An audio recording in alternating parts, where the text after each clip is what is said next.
विचार नाही केला, घरी नेली आणि घरी नेल्याच्या नंतर त्यांना 2 दिवसातच 100% त्यांना रिझल्ट मिळालेला. एकाच दिवसात हा एकाच दिवसात बाबांना रिझल्ट मिळालेला आहे. मग चांगली गोष्ट आहे की वाईट गोष्ट आहे? चांगली गोष्ट आहे ना. पण नक्कीच आपण या थेरपीचा लाभ घेणं गरजेचं आहे आणि विश्वास ठेवून थेरपी करणं गरजेचं आहे. आज छानपैकी आज शनिवार आहे, आईंचा सुद्धा खूप छान रिझल्ट आपण ऐकला आणि आजच्याच दिवशी आपल्या सेंटर मधले अकुल आई बाबा आहेत. ओके, आणि अकुल आई बाबांच्या घरी सुद्धा आज आपली मॅट जाणार आहे. तर त्या आई बाबांसाठी सुद्धा एकदा नक्की करा. आई आणि बाबा दोन्ही आणायचे. हा, अकुल आई या.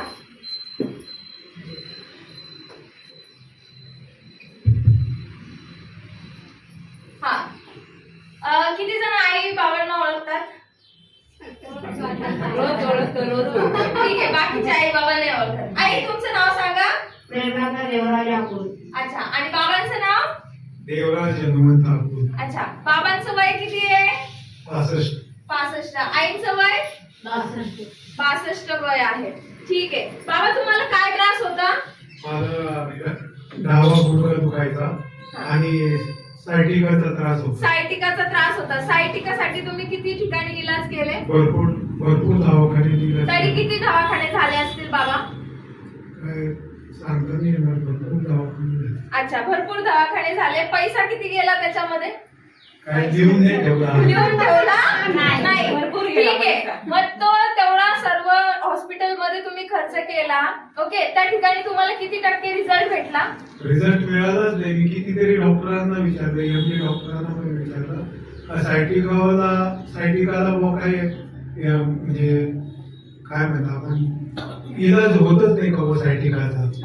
पण मला इथं थोडासा म्हणजे 30 नाही 40% तरी इथं रिझल्ट मिळाला. 30 ते 40%. 4-5 वेळा थेरपी घेतली. आपले जे पल्स पॅड आहेत ना, तर पल्स पॅडची थेरपी बाबांना आता मध्यंतरी 4-5 दिवस एक कमरेला आणि एक तळपायाला दिली होती.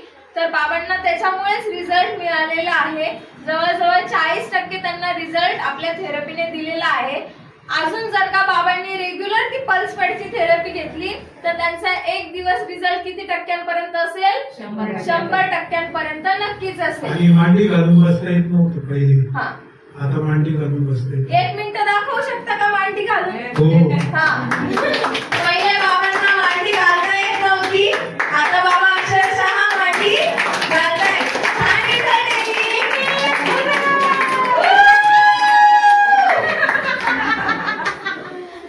बघा, पहिले तर बाबांना मांडी घालता येत नव्हती.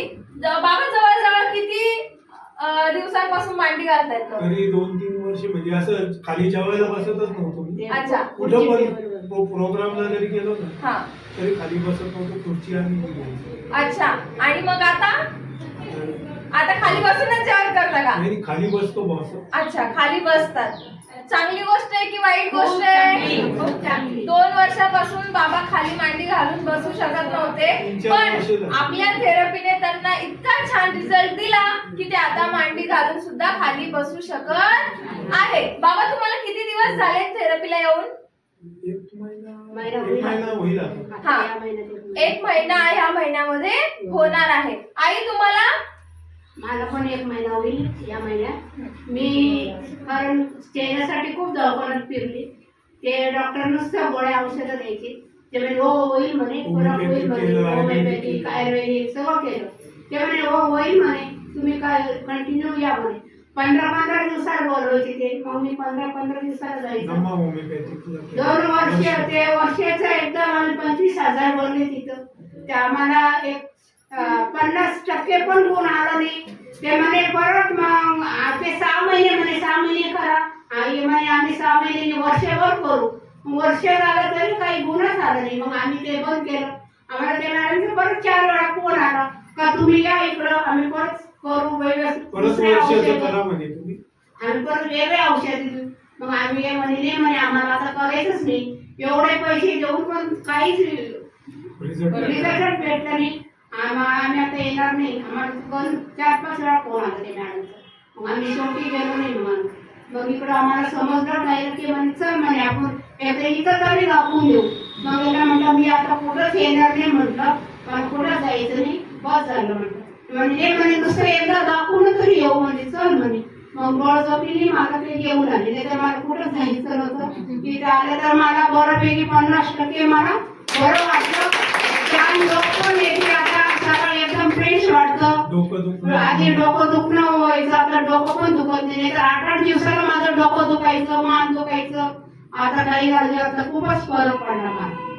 हा, आईच्या चेहऱ्यामध्ये सुद्धा खूप फरक झाला. पहिले आईचा चेहरा जो होता ना तो थोडासा असा काळवंडलेला सुद्धा दिसायचा आणि स्पॉट्स तर खूप जास्त मोठे मोठे दिसत होते. आता कमी त्यांचा प्रॉब्लेम, आई तुमचा हा प्रॉब्लेम कशामुळे झाला होता? काही समजलं नाही, डॉक्टर काही सांगत नव्हते. लग्नाच्या टायमाला केलं ते अच्छा, गर्भपिशवीचं ऑपरेशन झाल्याच्या नंतर मग गाठ आली होती पिशवीला, हा. त्यावेळेस मग ते ऑपरेशन केलं.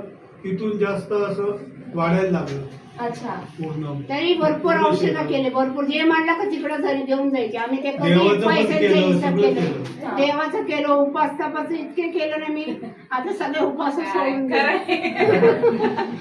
मग आता टेन्शन कमी झालं का थेरपीला येऊन? मग खूप पहिले खूप टेन्शन यायचं, आईंना कुठंच घरापासून बाहेर जावंसं सुद्धा वाटत नव्हतं. ओके, पण आई आता छानपैकी घरातून बाहेर पडतायत, थेरपी येत आहेत आणि थेरपीमुळे त्यांना रिझल्ट येतोय. आईंना 1च महिना झालेला आहे. अजून आई हळूहळू हळूहळू जास्त थेरपी घेतील तेव्हा अजून छान रिझल्ट येणार आहे. आईची स्माइल क्यूट आहे की नाही? चला, सगळ्यांना देणार आहे ते. हो, फक्त सर्वांनी पैसे द्या. कसे देते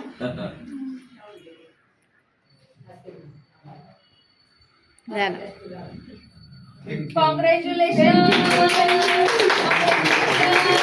अकुलाई बाबा, अकुलाई बाबा. चला आता छानपैकी आई बाबांना, सर्व आई बाबांनी कॉंग्रॅच्युलेशन बोला